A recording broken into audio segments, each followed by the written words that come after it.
Bismillahirrahmanirrahim. Assalamualaikum warahmatullahi wabarakatuh. Innal hamdalillah nahmaduhu wa nasta'inuhu wa nastaghfiruhu wa na'udzu billahi min syururi anfusina wa min sayyiati a'malina. May yahdihillahu fala mudhillalah wa may yudhlil fala hadiyalah.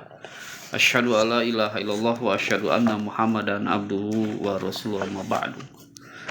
Hadirin sahabat kajian Mang Sule dan LKSA Sarung Gedo Media,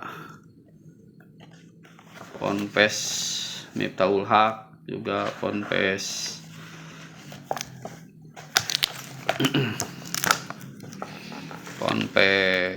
PPI 40 Sarongge. Alhamdulillah di subuh ini kita bisa bertatap muka, yang insya Allah sebagai kajian subuh keempat, di mana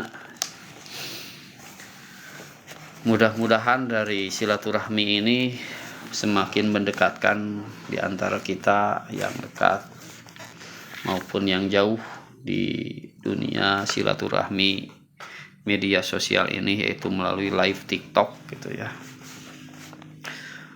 Dan juga mudah-mudahan dengan silaturahmi ini kita semakin memiliki kekuatan ukhuwah Islamiyah dalam meraih keridhaan Allah Subhanahu wa taala. Karena apapun media yang kita gunakan sebagai media silaturahmi, dan khususnya kita sebagai muslim, kita punya kewajiban saling menasehati, saling menguatkan dalam menghadapi berbagai ujian dengan penuh rasa kesabaran. Karena tidak bisa diragukan dan tidak bisa ditolak bahwa Ista'inu bis sabri was sholat innallaha ma'as-sabirin. Jadikanlah sabar dan sholat, karena sesungguhnya Allah berserta orang-orang yang sabar.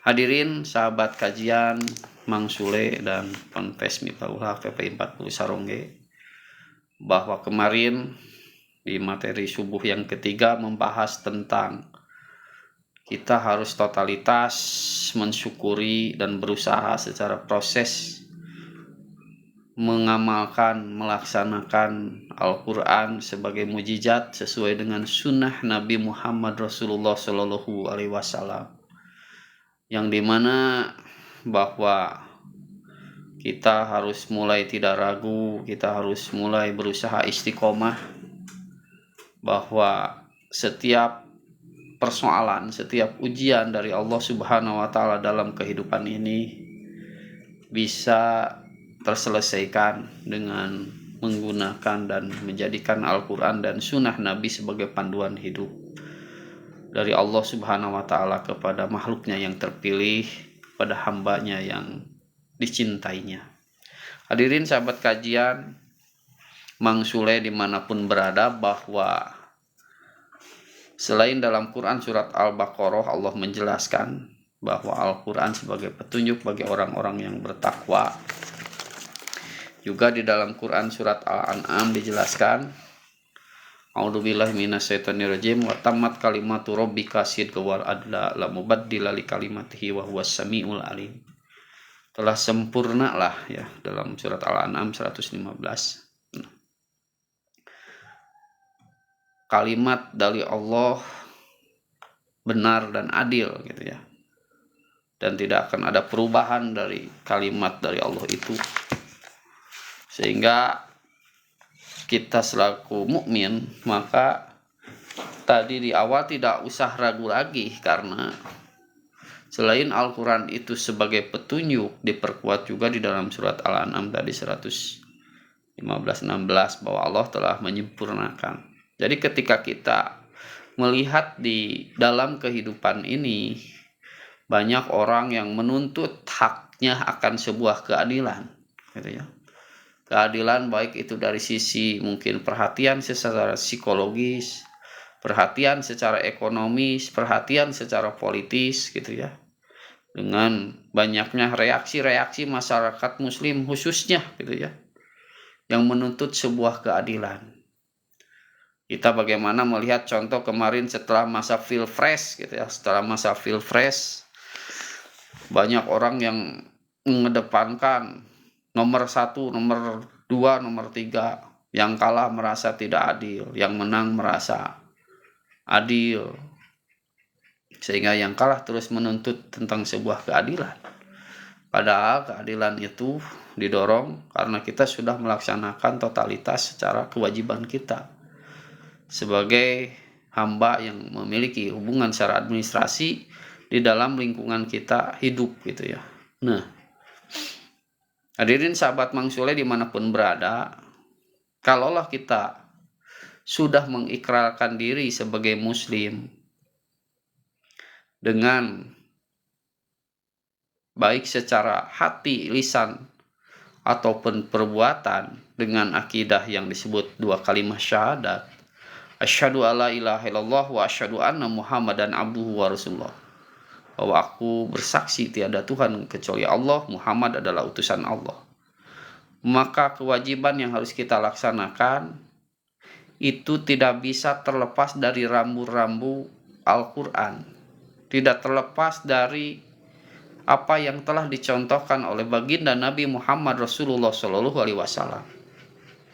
Nah, semua filter informasi baik yang kita peroleh secara media literasi, langsung melalui kitab, buku-buku, pendapat ulama, pendapat orang, ataupun melalui media sosial, itu harus terfilter dari keadilan Al-Quran dan hadis Rasulullah SAW. Maka seyogyanya lah kita akan mendapatkan keadilan yang betul-betul adil. Keadilan yang tidak bisa diragukan lagi.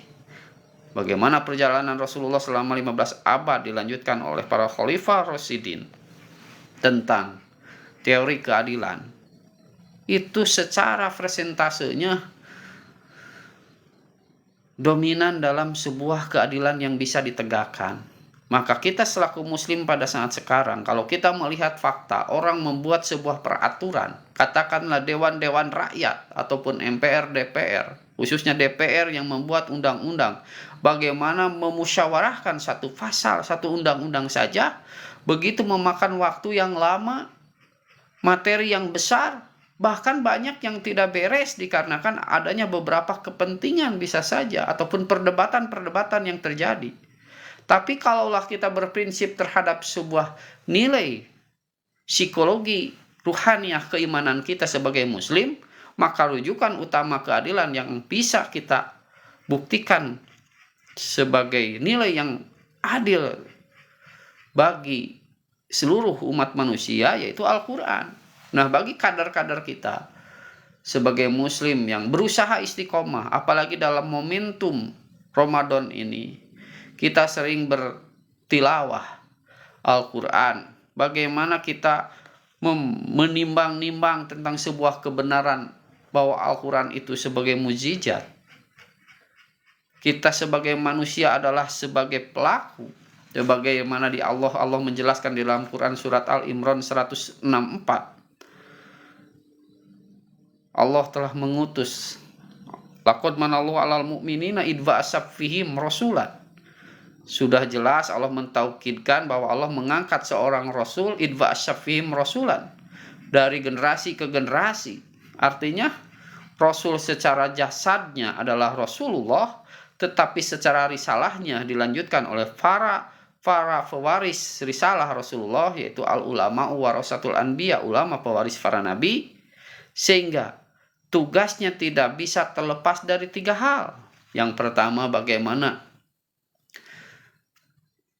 para pejuang, para penerus risalah Rasulullah, perjalanan Rasulullah, tugas Rasulullah itu membacakan ayat-ayat Allah, yatlu alaihim ayatihi. Nah, kalau kita berpandangan tentang ayat-ayat Allah, bagaimana peranan manusia hidup di muka bumi ini, dan itu sudah diakui oleh seluruh manusia yang ada di bumi ini. Sejak zaman Nabi Adam, Allah telah menciptakan manusia sebagai khalifah fil ardi. Telah menjadikan sebagai makhluk yang memiliki tugas dari Allah Subhanahu wa taala untuk menjalankan ujian kehidupan di dunia, ya, sebagai kepanjangan tangan dari tugas yang telah diberikan Allah, ya. yaitu sebagai khalifah. Kan khalifah itu khalafa yahlifu, artinya orang yang terbebani oleh tugas. Untuk apa? Untuk mengarahkan seluruh makhluk ciptaan Allah untuk beribadah kepada Allah sesuai dengan tugas-tugas ibadahnya. Nah, maka khalifah itu sudah diakui oleh seluruh umat manusia dari generasi ke generasi. Cuma terjadinya sebuah pergesekan, terjadinya sebuah saling sikut menyikut dikarenakan apa? Dikarenakan ketidakikhlasan dalam sebuah eksistensi kekhalifahan. Ketika diangkatnya Nabi Adam sebagai khalifah, siapa yang menyikut Nabi Adam? Yaitu iblis. Karena apa? Karena merasa adanya sebuah ketidakadilan dan kesombongan dari iblis. Iblis merasa lebih kuat, diciptakan oleh Allah dari api, sedangkan Nabi Adam dari tanah. Kenapa Allah menjadikan khalifah Nabi Adam? Padahal itu sebuah ketetapan Allah. Kalau iblis dan Nabi Adam merasa sebagai makhluk ciptaan Allah, ada kewajiban beribadah kepada Allah, maka harus taat. Nabi Adam taat, iblis tidak dan membangkang. Maka dalam proses perjalanan waktu sejarah pun banyak yang membunuh para rasul, menenggelamkan para rasul dikarenakan apa? Merasa ketidakikhlasan ketika risalah Allah dibawa oleh orang-orang yang di luar komunitasnya, dibawa oleh orang-orang yang bukan grupnya, dibawa oleh orang-orang yang bukan masyarakatnya, tetapi oleh orang yang terpilih oleh Allah, sehingga terjadilah permusuhan terhadap orang yang membawa risalah Allah Subhanahu wa Ta'ala. Hadirin sahabat kajian Mang Sule dimanapun berada. Nah, ada kalanya tadi kita sebagai khalifah, kita sebagai makhluk Allah yang telah diciptakan Allah sebagai khalifah, khususnya umat Islam, membangun kesadaran dalam bulan Ramadan ini bahwa bagaimana kita mentelaah, kita mengkaji dan memfatri motivasi di dalam diri kita. Kita jadikan Al-Quran sebagai rujukan tadi, yatlu alaihim ayatihi, ya, mengajarkan ayat-ayat Allah. Karena kita sebagai khalifah, kita belajar terhadap ayat-ayat Allah dengan tilawah, dengan membaca dari ayat per ayat. Insya Allah di hadapan Allah itu menjadi nilai pahala. Satu huruf, satu kata, satu kalimat, satu paragraf, satu surat, satu juz, satu mushaf Al-Quran kita baca selama bulan Ramadan, ayatnya, artinya, tafsirnya, ya, walaupun tidak akan selesai, tapi kita berproses bertahap, itu membentuk karakter kepemimpinan, membentuk karakter keikhlasan. Nah, dan kepahaman kita akan ayat-ayat kauliyah. Kemudian kita sandarkan ayat kauniyahnya. Nah, apa ayat kauniyah itu? As-samawati, ya, langit, wal ardi, bumi, wal bahr, lautan, ya, asyamsa wal qamar, matahari dan bulan. Itu adalah ayat-ayat kauniyah, ya, yang semuanya harus diatur, baik yang ada di daratan maupun ada yang di perut bumi, diatur oleh khalifah tadi. Nah, ketika umat Islam memiliki peran dan tugas sebagai umat akhir zaman, maka Al-Quran harus menjadi rujukan untuk mengatur semuanya itu, dengan merujuk kepada penjabaran Al-Quran oleh para rasul sebelumnya, yaitu baginda Nabi Muhammad Rasulullah SAW, para khalifah rasyidin, dan para ulama yang istiqomah di dalam mengamalkan Al-Quran dan hadisnya. Maka sudah jelas tadi dalam Quran surat Al-An'am 115, ya, 115, 116 dijelaskan.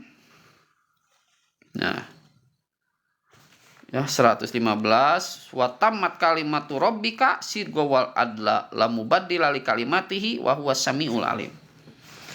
Jadi telah sempurna kalimatu rabbika, kalimat dari Allah, sidqa wal adla, benar dan adil. Jadi kita mau mencari keadilan dari mana lagi selain dari Allah? Kalamullah itu ada di dalam Al-Quran. Maka ketika kita ingin menjadi hamba Allah yang istiqomah, hamba Allah yang terpilih, maka pahami Al-Quran. Kemudian jadikan Al-Quran itu sebagai filter, sebagai penyaring. Karena wa yuzakihim, wa yu'alhumul kitab, Sehingga menjadi mushaf yang menjadi panduan tertulis dalam sebuah tujuan kita dalam hidup ini. Ya. Ketika kita sudah paham dari ayat per ayat, kemudian dijadikan filter, kemudian jadi kitab kita dituliskan, kata bayak tubuh kitaban itu tertulis menjadi visi tujuan kita. Jadi tujuan hidup kita itu akan terus terprogram, ya, sebagaimana dalam ayat Al-Quran yang lainnya, bahwa hidup kita itu harus tetap dalam koridor, dalam tujuan, dalam manajemen yang Allah telah programkan kepada kita. Di antaranya inna sholati wa nusuki wa mahyaya wa mamati lillahi rabbil alamin. Segala aktivitas kita, tidak ada sesenti pun kita itu untuk mengingkari tugas dari Allah Subhanahu wa taala pada prinsipnya. Karena kita sudah diprogram oleh Allah, semuanya harus diabdikan diri lillahi rabbil alamin, untuk pengabdian diri kepada Allah semesta alam. Nah, hadirin sahabat, Mang Sule dimanapun berada dan kajian Ponpes Miftahul Haq PP 40 Sarongge dan LKSA Sarongge Indomedia, bahwa dengan bulan Ramadan ini kita jadikan sebagai momentum kita untuk tilawah satu kata, satu ayat, satu surat, satu juz, satu mushaf Al-Quran, kitab Al-Quran tadi.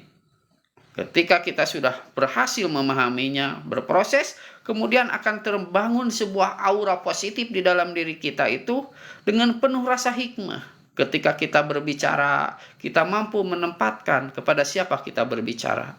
Ketika kita banyak rezeki, kita tidak menjadi sombong. Karena apa? Karena ada sebagian rezeki yang Allah titipkan kepada kita untuk menyayangi orang-orang duafa, miskin, anak yatim, piatu, dan orang-orang yang membutuhkan. Dan bahkan sebagian harta kita bisa digunakan untuk perjuangan di dalam jalan Allah. Artinya kita membangun pesantren, kita merenovasi masjid, kita memberikan sebuah faktor-faktor pendukung, baik itu dalam IT dan lain sebagainya. Itu semuanya kita akan mendapatkan sebuah keberkahan dari Allah Subhanahu wa taala. Hadirin sahabat kajian Sarongge Indomedia. Namun pada prinsipnya para rasul pun semuanya sama, mengalami sebuah proses ketika sudah mengalami perjalanan jauh, bertarbiyah. Ya, tadi membaca ayat kauniyah, ayat kauliyah. Karena kalau kita melihat bagaimana Rasulullah bertakhonus di Gua Hiro, berdiam diri di Gua Hiro, ya. Artinya setelah Rasulullah berinteraksi dengan masyarakat yang luas, baik itu interaksi secara hubungan kemanusiaan maupun interaksi secara hubungan tugas bisnis Rasulullah, karena Rasulullah adalah seorang ahli bisnis, sehingga keluar jazirah Arab. Ketika melihat interaksi baik itu jazirah Arab maupun di luar, itu menjadi sebuah bahan komparasi perbandingan. Kenapa orang Mekah pada saat itu sedang sangat begitu ketertinggalan? Ternyata perilaku masyarakat Mekah itu jahiliyah. Dan Rasulullah bertahonus di Gua Hiro selama beberapa hari, kemudian didatangi oleh malaikat Jibril dengan tugas dari Allah Subhanahu wa taala untuk menyampaikan peran tugas Rasulullah di muka bumi ini, yaitu sebagai Rasulullah, dengan diturunkannya surat Al-Alaq ayat 1 sampai 5. Nah, ketika kita mengkonversikan bagaimana surat Al-Alaq ayat 1 sampai 5 dengan kenyataan yang ada, ketika dibacakan a'udzubillahi minasyaitonirrajim, iqra bismi rabbikal ladzi khalaq, khalaqal insana min 'alaq, iqra wa rabbukal akram, akramul ladzi 'allama bil qalam. Nah, ketika ini jadi cerminan, ketika dibaca dan dipahami oleh Rasulullah, ternyata ketika tadi ayat kauniyah disandarkan untuk memfilter ayat kauliyah, kehidupan sosial, interaksi dalam bisnis, saling menghargai, itu sangat bertolak belakang. Pengabdian dirinya kepada siapa? Karena kita tahu ketika masyarakat Mekah pada saat Nabi Muhammad diturunkan, masyarakat Mekah dalam keadaan jahiliyah. Nah, wajar Rasulullah memiliki kegalauan tentang apa yang diterima dari malaikat Jibril atas perintah Allah, yaitu surat Al-Alaq ayat 1 sampai 5. Kemudian Rasulullah kembali ke rumah dan berkomunikasi dengan Siti Khadijah dan mengalami sebuah kebingungan, dan Rasulullah kemudian berdiam diri lagi di kamarnya dengan berselimutkan selimut yang ada di kamarnya, dan akhirnya turunlah surat Al-Mudaththir untuk bersegera melaksanakan tugas yang telah Allah berikan kepadanya sebagai Rasulullah. Ya ayyuhal mudaththir qum fa'andzir. Hei yang berselimut, bangunlah, bersihkanlah baju-bajumu, bersihkanlah jasadmu. Untuk apa? Untuk berdakwah, untuk menyampaikan apa yang telah ditugaskannya dan diperkuat. Fasda bima tumaru wa arid anil musyrikin. Sampaikanlah dan berpalinglah kepada orang-orang yang musyrik. Nah, sehingga ketemulah bahwa perilaku orang-orang jahiliyah pada saat itu, yaitu perilaku kemusyrikan yang merajalela, baik dalam tatanan sosial, baik dalam tatanan ekonomi, baik itu dalam tatanan pengabdian diri kepada sesuatu yang disebut berhala. Nah, itu semuanya adalah orang-orang yang musyrik. Maka kata Allah, sampaikanlah dan berpalinglah dari orang-orang yang musyrik. Hadirin, sahabat Sarongge dimanapun berada, dan kajian Mang Sule, bahwa sudah jelas tadi juga ketika kita bagaimana menjadikan cerminan kehidupan pada saat sekarang, mungkin bisa jadi kita belum secara totalitas semuanya jahiliyah, tapi warna-warna kejahiliahan, warna-warna kemusyrikan telah berseliweran, telah kadang-kadang masuk kepada berbagai elemen, sehingga identitas umat Islam mengalami sebuah kemunduran, mengalami sebuah kesurutan, yang akhirnya yang dikedepankan adalah sebuah kesombongan, yang dikedepankan adalah sifat-sifat hedonisme, sifat-sifat memamer-mamerkan harta, sifat-sifat memamer-mamerkan aurat, sifat-sifat mengejar sebuah kedudukan dengan menghalalkan segala cara. Padahal sudah jelas bahwa tugas kita sebagai hamba Allah dan juga kita sebagai khalifatullah di dalam menjalankan tugasnya, kita dipandu oleh ayat-ayat kauliyah, yaitu Al-Quran sebagai mujizat, Al-Quran sebagai petunjuk bagi orang-orang yang takwa, dan juga Allah tidak lepas dari rasa kasih sayangnya menurunkan para Rasulullah, khususnya Nabi Muhammad Rasulullah SAW, dan juga para khalifah Rasyidin sebagai apa? Sebagai kacamata kita untuk membaca apa tugas kita di dunia ini. Sebagai uswatun hasanah, contoh yang terbaik, tidak ada lagi contoh yang lain kecuali baginda Nabi Muhammad Rasulullah SAW. Karena ketika ditanya bagaimanakah akhlak Rasulullah wahal umum mukminin Aisyah, maka akhlak Rasulullah adalah Al-Quran. Maka pantas ketika dipimpin oleh Rasulullah Muhammad bin Abdullah, dipimpin oleh para khalifah Rasyidin yang terjaga akhlaknya dengan syariat Islam, maka begitu minim kedzaliman, bahkan bisa dikatakan tidak ada. Orang yang dolim terhadap harta orang lain, orang yang dolim terhadap jabatan orang lain, orang yang dolim terhadap anak yang yatim, orang yang dolim terhadap fakir miskin, hampir tidak ada. Maka kita sebagai generasi penerus para nabi, kita sebagai generasi pewaris para rasul, maka seyogjanya lah kita dari ketemunya bulan Ramadan ke bulan Ramadan, kita gunakan sebagai momentum untuk tilawah secara kauliyah, introspeksi apakah peranan kita sebagai khalifah bisa mampu menjabarkan ayat-ayat kauliyah untuk memfilter ayat-ayat kauniyah. Tadi yang dikatakan bagaimana hubungan kita bertetangga, bagaimana hubungan kita berukhuwah Islamiyah, bagaimana aktivitas kita secara berekonomi, bagaimana aktivitas kita secara politik, sudahkah semuanya itu filternya ayat kauliyah, yaitu Al-Quran dan sunnah Nabi Muhammad Rasulullah Shallallahu Alaihi Wasallam.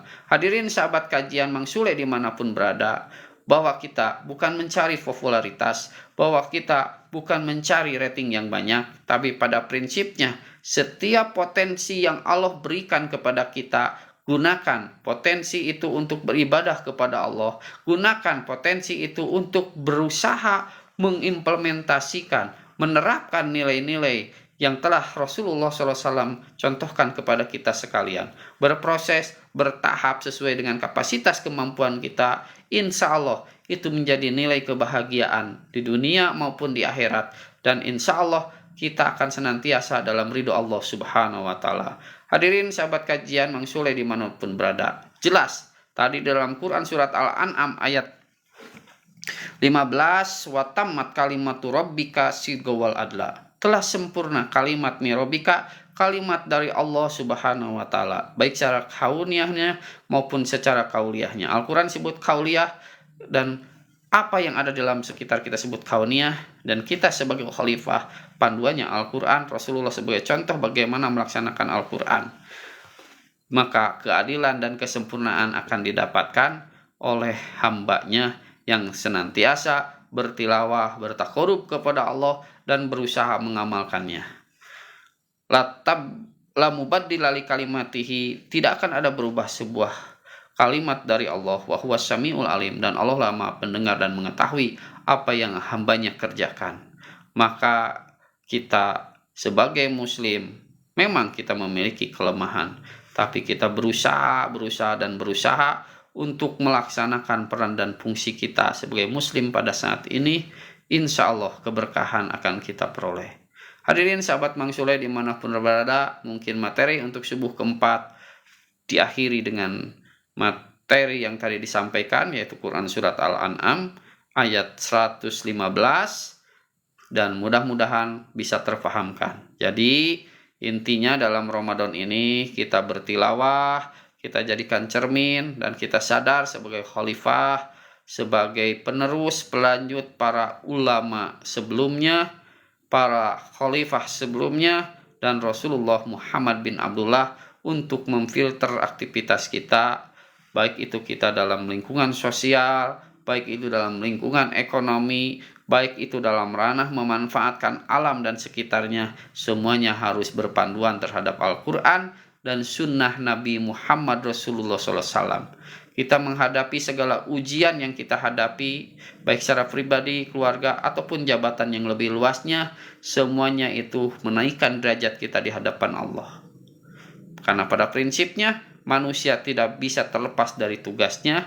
Kita sebagai orang yang beriman harus maksimal di dalam hidup kita, di dalam sholat kita, dalam kegiatan apapun yang kita lakukan, semuanya lillahi robbil alamin, semuanya untuk Allah subhanahu wa ta'ala. Sekian dan terima kasih. Bersama saya Mang Sule dan LKSA Sarongge Edu Media, Ponpes Miftahul Haq, Ponpes PP 40 Sarongge, Kabupaten Bandung, Kabupaten Sumedang. Robbana atina fid dunya hasanah wa fil akhirati hasanah wa qina adzabannar. Wassalamualaikum warahmatullahi wabarakatuh.